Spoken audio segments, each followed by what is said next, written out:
Hi. I see people joining. All you on time people, hello. Can you hear me? Yeah, okay, good. Yeah, we can hear you. I'll wait for a few more people to come on and then we'll get started.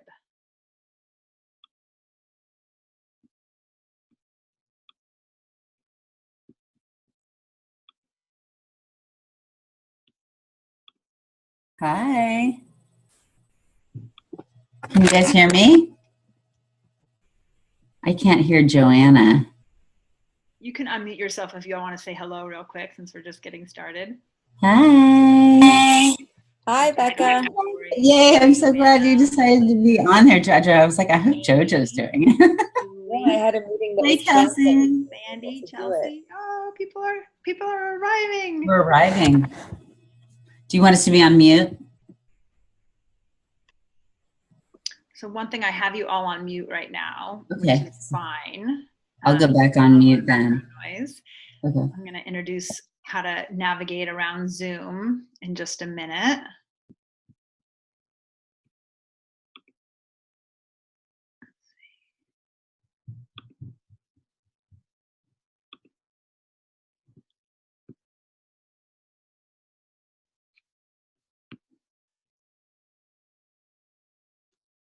Have some people phoning in.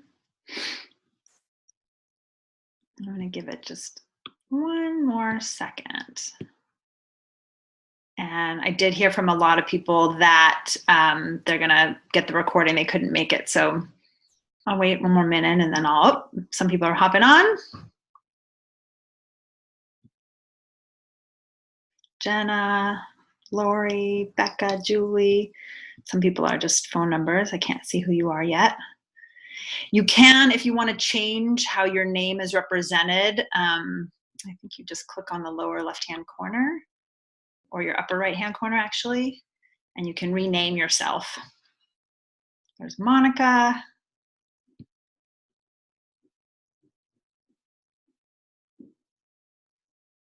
Great. Okay. Thank you for joining me today. Welcome, everyone. I'm so glad you're here for this mini virtual leadership retreat. And I am really glad that you're taking time out of your day to be here and to be here for yourself. I know many of you are at your desks and it is the middle of a work day for you. So if you can, close out any other windows or put away anything else that's going to be distracting you during the session. Turn off your phone, put your phone on airplane mode, and just really create the space sort of ceremonially so that you can really be here for yourself during this call. I just realized I'm going to close this door.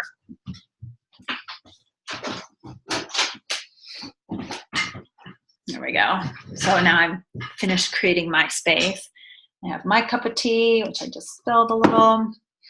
Great. So now that you've taken a minute just to kind of clear the space, close out any windows, turn off any buzzing that might happen, then you can really just be here for yourself in this moment. So taking a deep breath and settling into your seat. Let's just have a moment of gratitude that you've made the time to be here for a retreat to go into yourself and learn some tools that are going to make your life work better for you, hopefully right after this call. The first thing I want to do as people are arriving is to just get you acquainted with Zoom conferencing really quick. It's confusing for those of you who haven't used it before. Some of you are experts, I know. Right now I have everybody on mute, which means you can hear me, I think. Thumbs up if you can hear me, everyone. Okay, good. But we can't hear any background noise that's happening for each of you. There will be some times during the session that I ask for feedback or someone to share. And what you'll do to unmute yourself is if you look at the bottom panel across the bottom in the lower left-hand corner, there is a little microphone. And right now it should have mute on. And so you can unmute yourself if you want to talk. and then mute yourself again after you've given your feedback or your sharing. There's also a video button right there. So if you want to turn your video off, you can. I like seeing you. It makes me feel engaged, like I'm in a room with you all. So if you don't mind having your video on, have it on, but no big deal either way. That's how you do that. There's also a button in the upper right-hand corner that says speaker view and gallery view, and it just shows if you do speaker view, you mostly see me. If you do gallery view, then you see a wall of everybody else that's here, whether, some people have their video on and some people don't. So that you can switch back and forth. I do think at some point I'm going to do a screen share for some of those things I emailed out, and after that you might have to readjust your view. It might change your view slightly. Okay, so there's the viewing, gallery view. There's also a chat box. So going back to the bottom panel, there's a little text bubble and it says chat. And so if you open that up, you can type. And you can type to everyone, or you can use that blue button and send something privately to anybody, to me, or to anybody else. So there will be times, again, where I ask for people to share. And if you don't want to share out loud, you can share in the chat box. And I'll try to keep an eye on that. There's a lot to kind of look at. I'll look at that when I'm asking for feedback. But I might not be able to read that while I'm teaching this. So I'll keep an eye on it. So that's the chat box. And this is Zoom. Welcome to the world of online meetings. Okay. And lastly, I am recording this. I hope that's okay with people. There's a few people, like I said, who emailed me and said, oh, it turns out I can't make it. If you can send me the recording, that'd be great. So mostly it's for those people, and just wanted you to know that that's happening. Okay. So again, logistics out of the way. Here we are. Take a deep breath. And what's going to happen in this retreat today?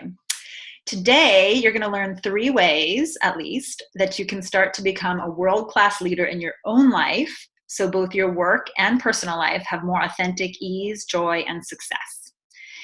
I'll show you what I mean by whole life leadership, and I'll hopefully show you what that feels like through some experiential exercises, which require a little quiet reflection and some journaling. So if you have actual paper and an actual pen, that would be great. And then you don't have to toggle back and forth between places where you're typing. But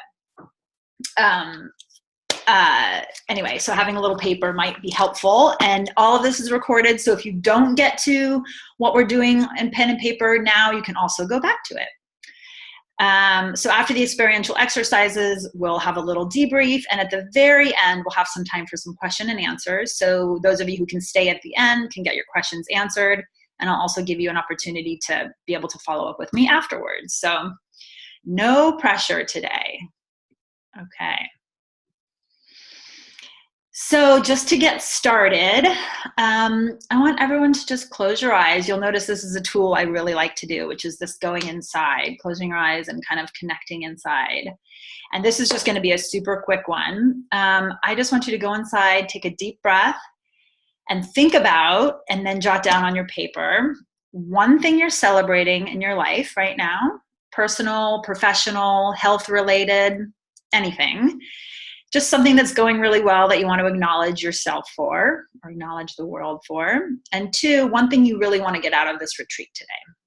So I'll just give you 1 minute to just do that.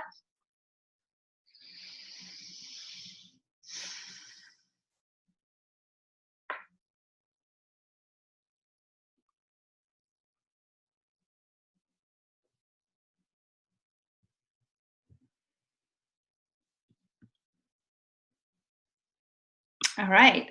This is an opportunity. If anybody feels like sharing, you can unmute yourself, raise your hand, unmute yourself, or type it into the chat box, or keep it to yourself. It's up to you. Does anybody want to share what they are celebrating or what they want to get out of it? Becca?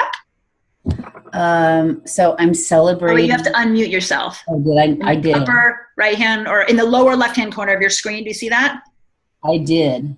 I think did. I can unmute you too. Let's see. I can hear her for what it's Unmute. There we go. Oh, wait. Unmute. Now go. Okay. Hi, everybody. Good morning. You know what? I'm Becca, and I'm feeling really happy and proud about being like fully out of debt for the first time in my life. So that feels really exciting for me. It's been a super interesting path with my own business and really challenging coming from a lot of stuff as it wasn't oriented towards that as a child and such. And what I'm hoping to get out of the call today is feeling less hardened and tough and more reoriented back into my like exercise and self-care. Great. Okay, less hardened and tough. The other way to say that, and we're going to touch about in this, is soft, right? Less hard is soft, is compassion, is tender heart, is your feminine aspects of yourself. Fabulous. Anyone else? One more? Latoya?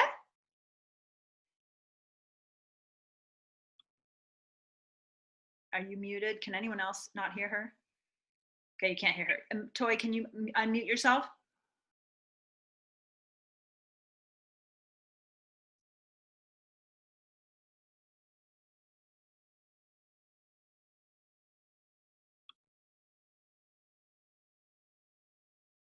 Unmute. There we go. Can you? I can hear you now. Great. You want to share? Do I want to what?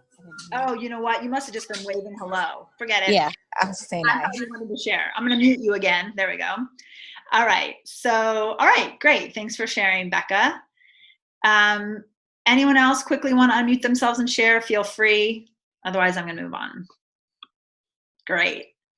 Oh, good. We have some people chatting it in too as well. Great. Thanks, Jenna. Yay for meeting your financial goals this year. That's awesome. That's awesome. People are rocking it, which I know. I know you guys are rocking it. Okay. So thanks for sharing. And thanks for those of you who didn't share, just taking the time to acknowledge something that you're celebrating. So my intention for the class today in our short time together is to create this space for you to pause, breathe, get quiet and grounded. So it really feels like a replenishing retreat in the middle of your day, a rest from your high-speed, busy day. One, because I want us to have this experience together now, but two, because then I want you to realize that that's accessible to you at any time, that you can actually just create a retreat amidst your day. Even if you don't have 45 minutes, there's going to be tools you'll learn today that can be a little mini retreat, a rejuvenation, a softening, a self-care moment inside your day that you can do anytime. So I want to give you this experience that also leaves you feeling empowered and believing that you can work less, take better care of yourself, have more fun, and still be an even more successful leader at your work and whatever your work in the world is, and meet your goals. Thanks for sharing, Chelsea, what you're celebrating. Okay, so why are you here today? If you're here today, I'm guessing there's a chance that you have felt overwhelmed or stressed out with all your responsibilities at work and at home. Maybe you're used to saying yes to others before taking care of yourself. Perhaps you recognize that your hardworking lifestyle is taking a toll on your physical health and your well-being, and you want to feel more vital and alive in your body. Or maybe you just simply long for your life and leadership to feel easier, more integrated, and authentic. So I totally feel you. I've been there. I'm there all the time, and that's why I'm here today, to try to teach you some stuff.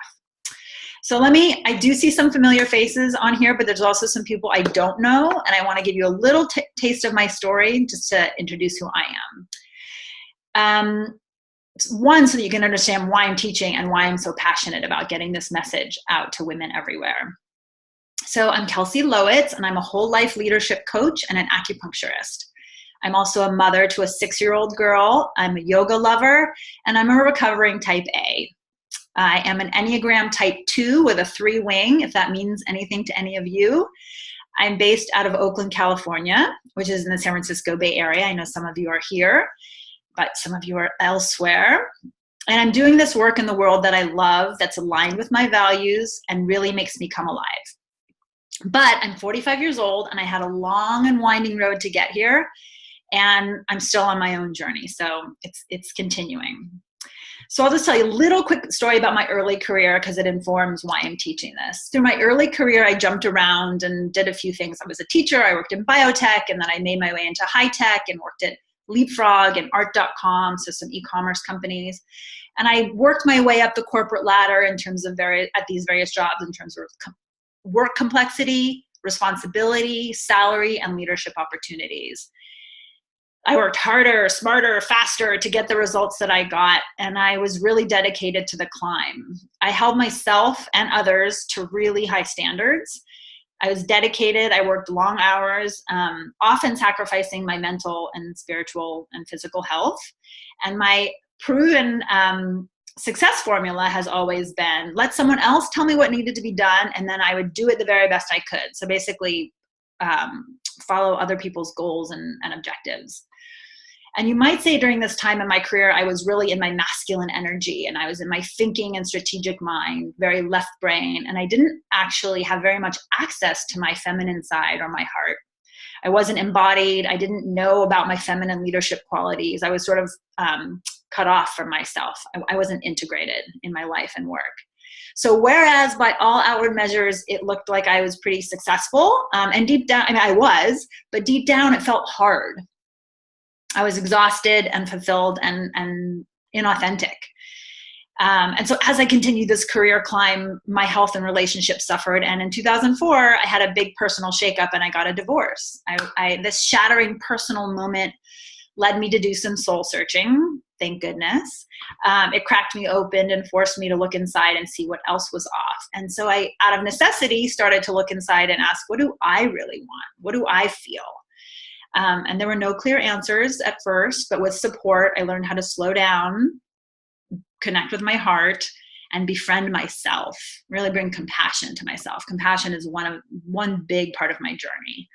And as I did that, I got healthier in mind, body, and spirit, and I started to understand myself better and identify my own needs and put myself first. I learned how to confidently draw better boundaries at work, be grateful for what I had, and incline my mind towards joy. And you know what? When I did that, everything started working better. I learned to let go a little, trust myself and others, and ultimately the work got easier, not harder. So letting go made things work better. So ultimately, I'll fast forward, I left the corporate world in 2009, and now I do work that's more aligned with my values. And I'm committed now to helping women like me and you learn this whole life leadership approach that I went through. And let me tell you about it. So first of all, I'll take a step back and say, if you're feeling kind of this disconnected, inauthentic struggle that I've been talking about a little bit, it's not your fault. There's a larger system at play here that we're all a part of. Our society and our culture tells us that we got to work harder and faster and smarter, and that the thinking mind is what's rewarded. We're inundated with messaging that we need to make more money, have more impact, grow our careers while managing our health and homes and happiness. And it's hard, and often for our families as well. And it's too much. And there's nobody really out there encouraging us to slow down or showing us how to slow down and connect with our hearts, because what's in it for them? Why would they? So here's my point of view. I think it's great that women, I see you all here, we're rocking it. Women are moving up in the work world, and there's nothing that's off limits to us anymore. The wage gap is closing. We're almost there. And there's nothing we can't do. We're rocking it. But in order to achieve this equality, here's what I believe. Women have felt they've needed to take on the traditional leadership qualities of being hard driving, determining, decisive, demanding, ambitious, critical. All of these are sometimes referred to, or I'll refer to them today, as our masculine energetic qualities. It's our yang versus our yin. And when I say masculine, I don't mean man. We all have masculine and feminine energies within us. Men do as well. We have yang and we have yin. And it's just that the part of us that we've had to really focus on has been our masculine energy and our yang to kind of get ahead in the world we're living in. So then we get women we're talking about here, get promoted into these leadership positions. And all of a sudden the double standard becomes obvious. Now you're expected to keep producing in the way you've been producing, but you need to soften your leadership style in order to be more effective and likable. In other words, at some level, you're being asked to back off the skills and qualities that got you there. And you're being asked to then embody the more feminine qualities of being nurturing and compassionate and patient and leading from behind, cooperative, collaborative, which are all great and very effective leadership qualities, but it's the double standard that gets me. Because it's difficult to do both of these at once, have our masculine drive to achieve and also be this really feminine, compassionate leader.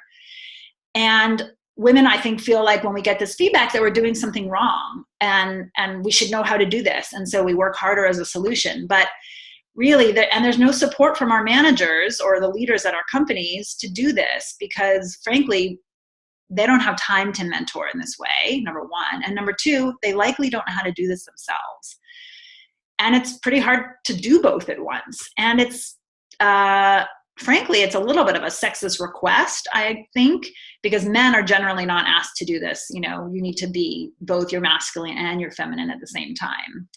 But that's why we need to do this work and support each other in learning how to do this dance between our masculine and our feminine, our drive and our compassion. And so that's this whole life leadership approach that I'm going to talk to you about today. So today we're going to talk about a new way to approach your life, work, and leadership so you can more easily and authentically do the work you love and are good at while maintaining and growing your health, happiness, and success. And we're going to do some exercises where you actually get to experience this for yourself. So I'm going to try if I can figure out how to do a screen share. I know I emailed this to most of you, and if you were able to look at it before, let's see, I'm going to see if this works. Share my screen. Let's see, can you see this on the screen, everyone? So this is the whole life leadership approach schematic for visual learners here. And I'm going to take you through just a few exercises that touch in here. So let me see if I can just say, so we're going to start with an exercise that's really about this bottom part, clarifying your goals. And then we're going to do an exercise afterwards on cultivate spirit and something over here in elevate leadership. And let's see, I want to stop annotating. Can I move this down? No, I'm not. Stop annotating. There we go. Well, there we go. The program that I take people through obviously has things about mapping your undiscovered self, and we look at your Enneagram type and your human design chart. I see Sandy on here. Thank you, Sandy, for that. All right, so I'm going to stop the share and go back into can I do this? Let's see. There we go. We're going to start with an exercise.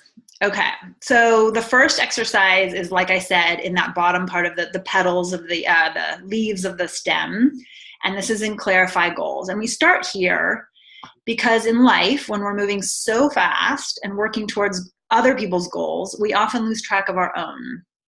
Or maybe we've never even gotten in touch with our own hearts and our own inner knowing enough to know what our true goals are in the first place. That's where I was years ago. Like, oh, I'm doing great at everybody else's goals, but what do I really want?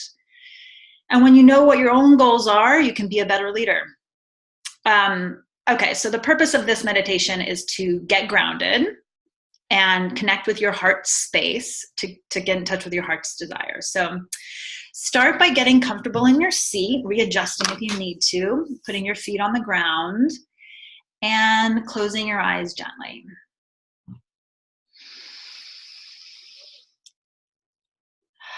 Slowly deepening your breath, breathing in for the count of 4. 1, 2, 3, 4, and hold.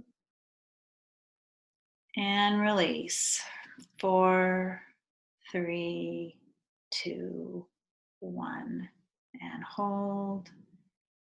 And with each long, slow inhale, expanding your belly out.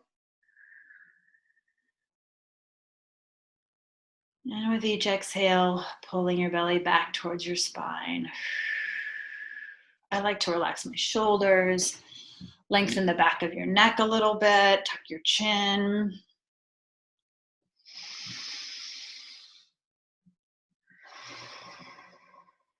Feel your feet on the ground and imagine that there are roots growing from the bottom of your feet and from your tailbone, rooting you down through your chair, through the floor of your home or your office and into the earth, and then down into the center of the earth, really rooting you down, feeling the heaviness of your lower body as you continue to breathe. And the lightness of your upper body. Feel as if a thin thread is holding your crown chakra up. And putting one or both hands on your heart. Breathing into this heart space as if with each breath in, there's a warm, golden, glowing light inside your chest.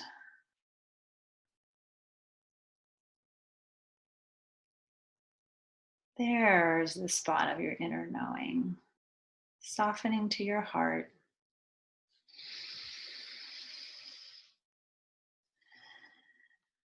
See if you can just really quickly explore your inner landscape right now. Just do a scan. What's there? Is there tightness? Are you familiar or unfamiliar with this heart space? This is the place of your inner knowing.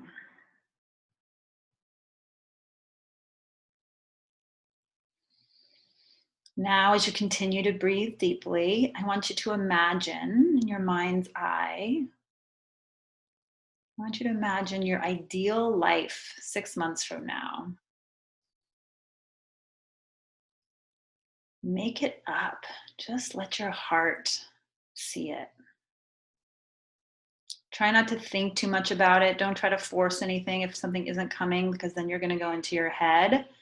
But staying in your heart, imagine this life 6 months from now.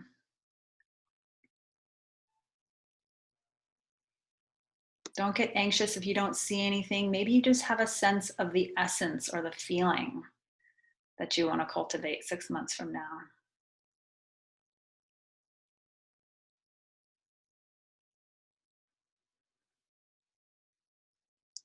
Sometimes our hearts whisper to us in different ways, an image or a word or a feeling.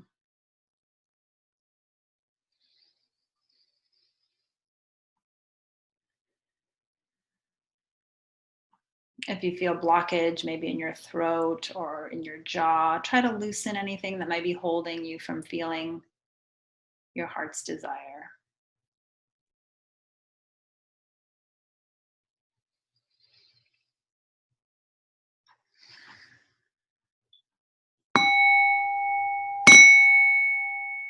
When you're ready, open your eyes.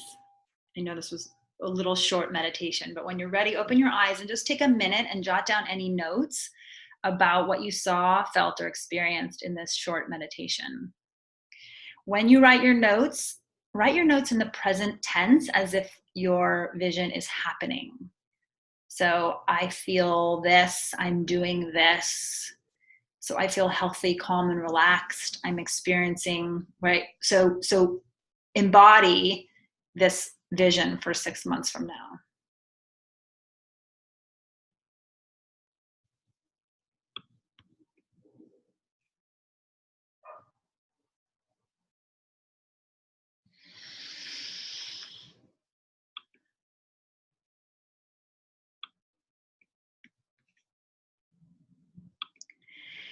So first of all, I'll say, or do you need more time? Raise your hand if you need more time.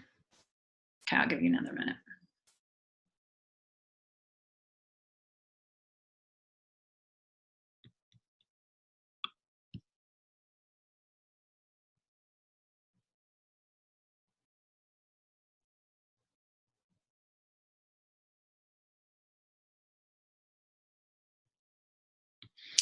So first of all, I'll say that this kind of visioning of your heart's desire can be hard to do in an on-demand way like this. So I like to use it as an ongoing practice, actually. It's something that it's a muscle we can strengthen. And on an ongoing basis, I call it tuning into your heart's desire. And you could do it every morning before you get out of bed. If you're feeling a little disconnected from your heart and your own goals, just laying there in the morning before you get out of bed, hands on your heart, breathing into your heart space and asking yourself, what is your heart desire? And just listening for the faint whispers of your heart to be heard. When I do it as a daily practice, I like to pick something that's more doable in the short run, like, my heart desires that I'm going to take a bath and go to bed early tonight. Or, I want to make this soup that I've been dying to make. So something that's more likely that you can accomplish in that day, because you get a couple other benefits when you do it this way too, which is you get to look forward to it. Then you get to have the joy of tuning into your heart. You get to have the joy of looking forward to something. And then you get to have the joy of feeling accomplished that you met one of your own heart's desires. So it actually is a way of really awakening joy in your life as well. So does anybody want to share what happened for them in this experience?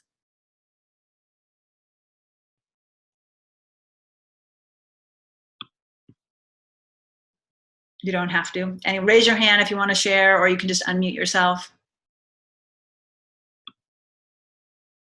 Okay, no sharing, that's okay too. You can also share with me privately afterwards. Oh good, some people are sharing with me privately. Anyone want to say something? Okay. All right. Oh, I hear somebody. Is somebody there? No. Okay, exercise 2. This is about self-compassion.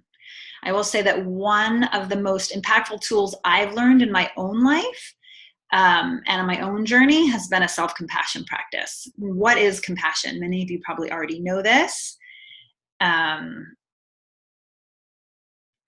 I was just reading the chat. Having compassion means that you offer understanding and kindness to others when they fail or make mistakes, rather than judging them harshly. With self-compassion, we do the same for ourselves. We give ourselves the same kindness and care we'd give to a good friend. And we're kind to ourselves when we fail. Self-compassion means you're kind and understanding when you're confronted with personal failings instead of judging and criticizing yourself for your shortcomings.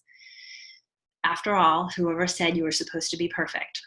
That's a description from Kristin Neff, who's a self-compassion researcher and a teacher and one of my favorites. And her website is selfcompassion.org if you want to read more about her.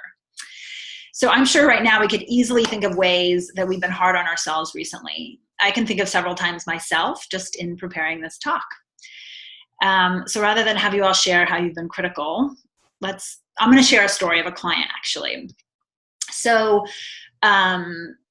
let's call her Susan. She's the leader of a big team and she's moving really fast, making decisions at a mile-a-minute pace.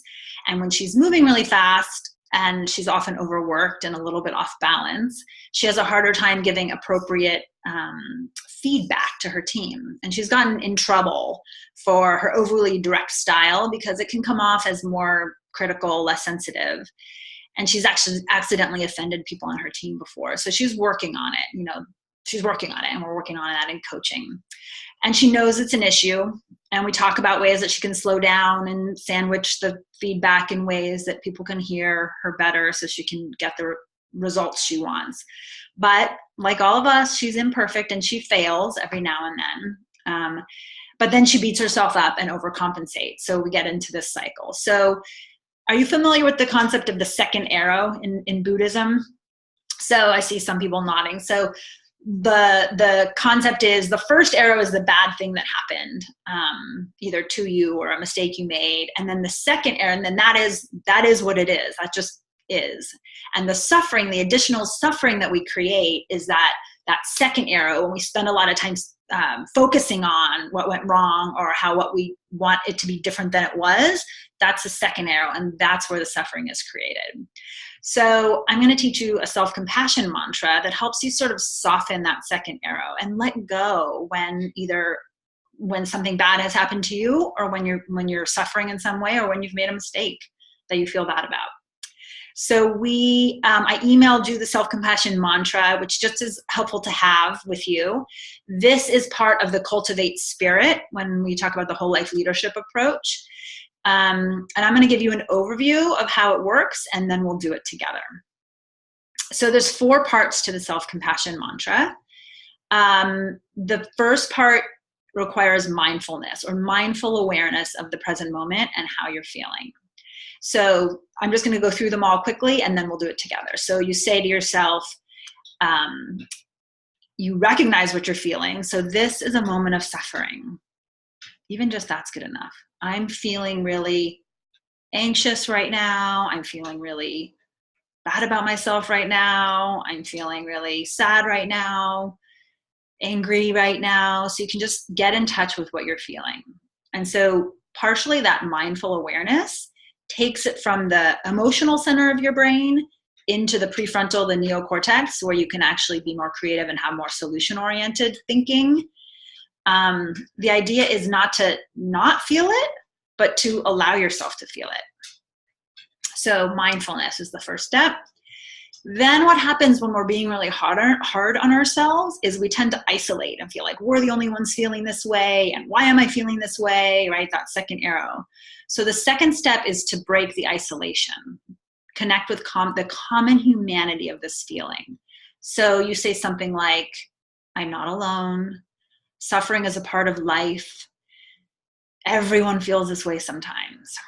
And I close my eyes and I really breathe deeply and connect with the suffering of other people that are feeling just like I'm feeling in that moment. And I sometimes do this thing where I zoom out of the earth and I picture other countries and other places in the world where there's millions of women feeling exactly like I'm feeling right now. And I connect with their suffering, and it makes me feel less alone. And then the third step is self-kindness. May I be kind to myself. May I be gentle and kind to myself. May I give myself the compassion I need.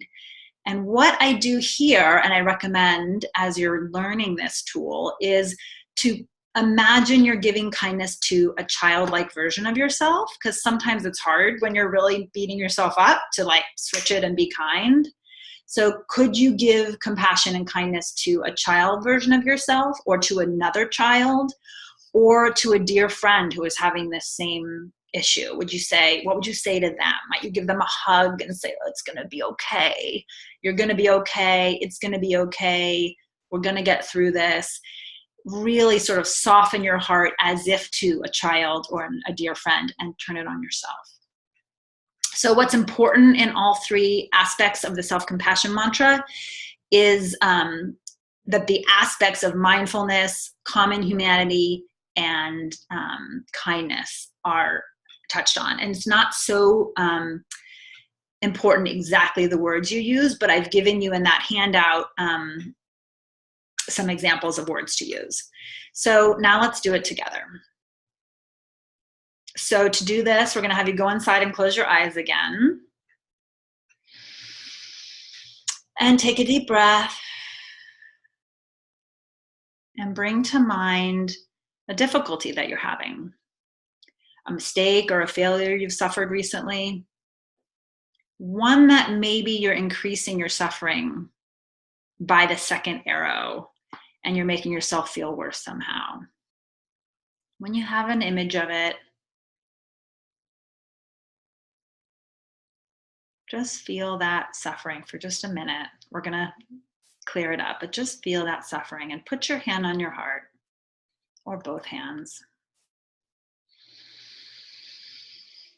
And breathe deeply and speak kindly to yourself. This is important. Some people like to hold their arms across their chest too, do a different kind of hug. So I do the heart and I do the hug like this too. Kind of rub your arms as if you're actually hugging. Releases some oxytocin, which is helpful. So go to that moment and just say, this is a moment of suffering. I'm feeling really blank right now. It's painful for me to feel this right now. And just feel what it feels like to feel that.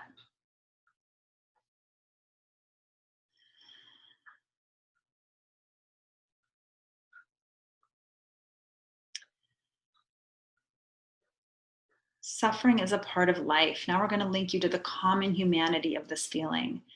Everyone feels this way sometimes. You might zoom out from the earth and sort of feel what everyone else is feeling right now. Even just in this room, right? Everyone else is bringing to mind a moment of suffering. We all feel this way sometimes. This is part of being human.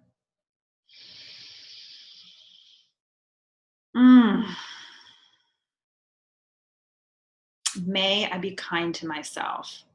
May I give myself the compassion I need. May I be gentle and understanding with my heart. I'm worthy of self-compassion.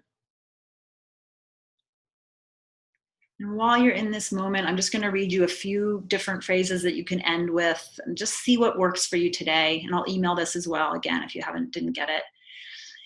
May I accept myself just as I am. May I be happy and free from suffering. May I safely endure this pain. May I find peace in my heart. May I be strong. May I protect myself. May I be wise and change what I can. May I learn to live with ease and well-being. So why is self-compassion important for leadership? Well, when we can be gentle and kind with ourselves for our own failings, the more we can be gentle and kind with others. And that's part of this sort of feminine leadership approach that really tends to bring out the best in others. And sometimes when we're so focused on results and working harder, faster, stronger, we are harder on ourselves and it makes us harder on others. Okay, so I'm going to close that one out. I'm being mindful of the time here, and I want to do a quick exercise on leadership, boundaries, and delegation. And this is in the elevate leadership part of the flower, moving up in our, you might have noticed that the 3 petals of the flower had elevate leadership, cultivate spirit, and embody vitality. And they're in no order because it's all 3 at once, moving between all 3, right? In order to elevate your leadership, you have to be cultivating spirit and embodying vitality all the time. So, all right, a quick story about a client and boundaries. I'm sure we all have worked on our own boundaries. I know I have. So this client, I'll call her Marie, recently got promoted to the managing director position at her company, and she's really smart, and they're tasking her to become more strategic and have a more, higher level leadership influence.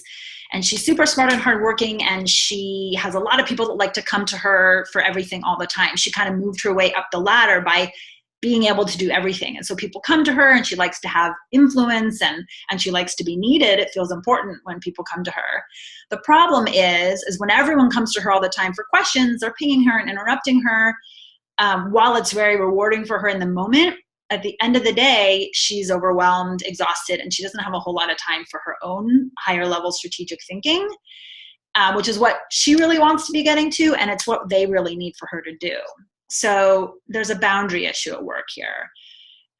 Maybe some of that sounds familiar to you. And so if so, here's a useful tool. I call it the pause and breathe before saying yes tool. Here's how it works. Close your eyes again if you want. And I want you to imagine your own to-do list right now. Maybe there's a million things on it that you're not getting to, but picture 1 or 2 things that you've had on your list, either at work or at home, that you actually really want to get to, and you're just not getting to it. You can jot a note about it if you want. And now bring to mind a situation where a colleague, family member, or friend is asking you for a favor. And maybe it's something that happens regularly. Maybe it's something that you actually want to help with. What's your first feeling as you imagine this person coming to you? Is your tendency to jump in and do it? Do you feel resentful? Do you feel eager? But just go into what happens when I get asked to do something for somebody else? Maybe this thing is actually your job to help them or help this person in this way. You actually can't say no, or for some reason you don't want to just say no. So here's a tool that you can do instead. So the person comes, so you have your list, the person or persons come and need something from you, pause. You listen to the request, you breathe, you smile, you nod, and by now you've created a little bit of space for this new habit. Before saying yes, consider these three things. One, is there someone else who might be better suited to help with this request? Maybe someone for whom doing it could be a growth opportunity, somebody you could delegate to. Is this something that you could do later or help with after you've done your own high priority thing? And if you must say yes, is it something that needs your 100% effort, or could you skim or do the quick 80-20 on it? Could you ask this person, I could spend 5 minutes helping you with this right now, will that be enough? Just pausing and breathing and going through some of these questions might help you create a little bit of a healthy boundary so that when other people are asking for your help, you can just consider some other options that might do just as well. So really quickly, I want you to think of your list of to-dos and write down, is there a couple of things you could take off that list, either through delegation? Is there someone else that would be better able to complete this? Think, if it's work related, if there's somebody you could give it to where you position it as a stretch for them and gives them an opportunity to step up and do more. Is there a way you could downsize, do the quickie version, the 80-20 rule, just get a rough draft done, right? Not be so perfectionist about what needs to get done. Is there something you could delay? Yes, I can do this for you, but not until Friday, or I could get it to you by Monday. Is there something you could ditch, get rid of completely, just doesn't need to get done? And lastly, is there something that you could just do right after this call and just get a big weight off your shoulders? Just get it off the list by doing it. So take a quick moment and sort of do a little rejiggering and see if any of that helps.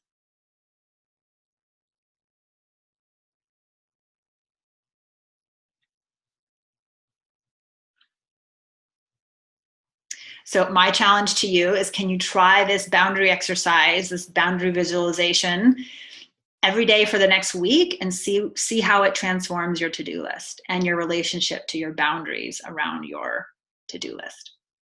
Okay, so I see the time, so I'm just gonna have us take a pause and a deep breath. I know I probably talked very fast. I forgot to say in my intro about myself that I'm also a fast talker. Okay, so let's breathe. I'm gonna take a sip of my tea here.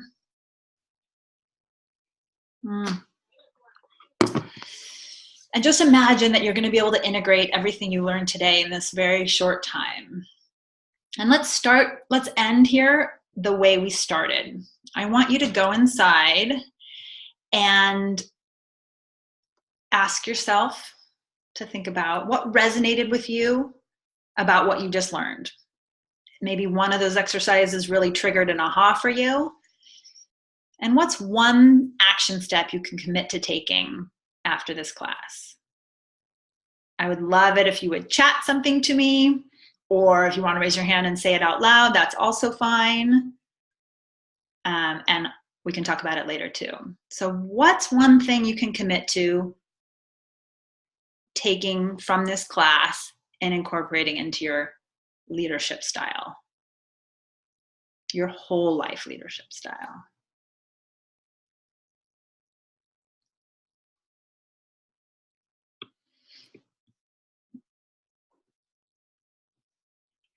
So the three, do you need more time? Raise your hand if you need a little more time.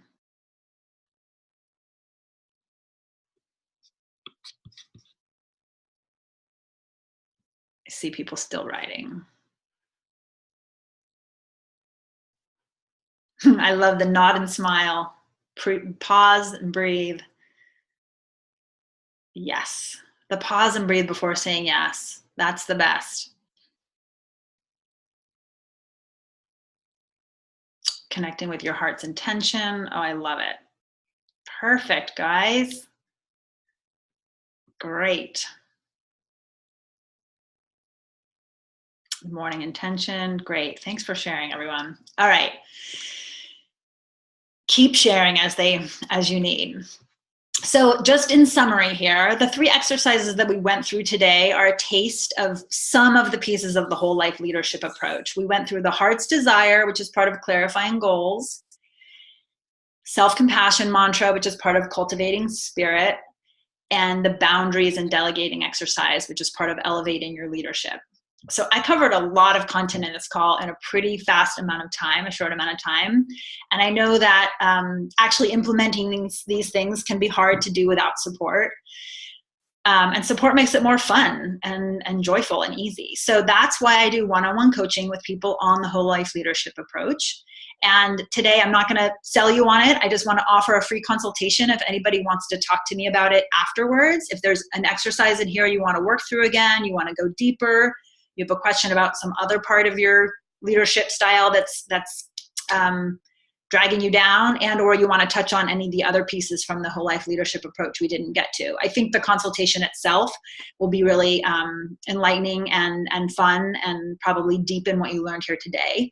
So you can put your name in the chat box privately to me, or you can email me if you want to have a consultation. Either, I think I have 2 spots tomorrow and I have a few spots next week. So there's that. And then I have, the consult is, someone just asked, the consult is, 30 minutes to 45 minutes, depending on what we have to talk about. And they're really helpful, and it'd be fun for me to get to know you differently in that way, and vice versa. So now I'm conscious of the fact that you guys are all busy leaders. I can stay on the call and answer questions if anybody wants to type in questions. I see people putting in their name for the consult. Great. I'm going to record all that, so you can email me privately. I also can stay on the call and continue to have a conversation, but feel free to hop off because I want to respect your time. And I can go deeper if anybody wants me to go deeper, since I have more time. But thank you so much for joining. My heart is so full that I was able to connect with you guys in this way today and share just a little bit about what I'm passionate about. And what I believe we can make a difference in our own lives, but in how women in leadership are seen and viewed and felt across the world. So that's sort of the big vision here. And I want to make sure that if anybody wants a question right now, you can raise your hand, you can unmute yourself, you can type in the chat, or you can wave bye-bye. And I will email a follow-up, so you'll have my email and a way to get in touch with me. Danielle, Latoya, Chelsea. Thank you. Thank you.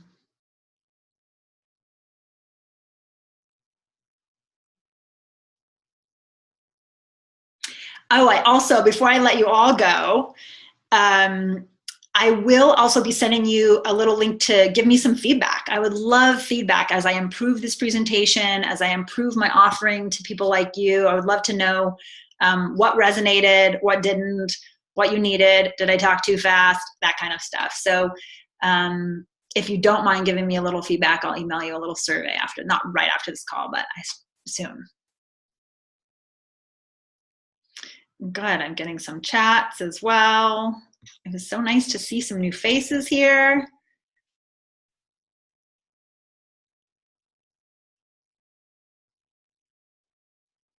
Someone's going to come in for some acupuncture. Thank you.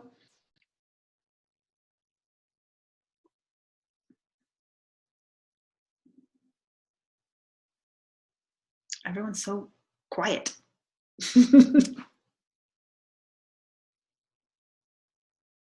All right.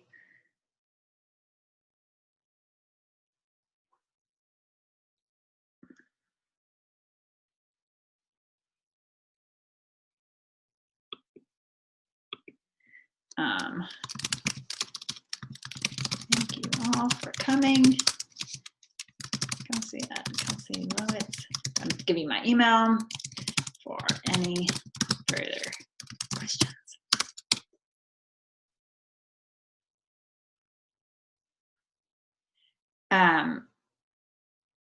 Yeah, Becca, I like your suggestion. Does anyone want to introduce themselves? Oh, Liz raised her hand. Let's see. How do I get there? Let's see. Unmute. Oh, no, that's not mute there. Liz? Liz, are you there? Liz? No? Liz raised hand. Liz, are you there? Do you have a question? Oh, got it.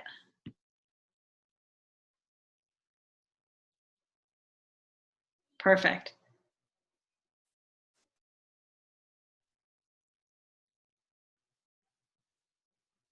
Hi, Liz.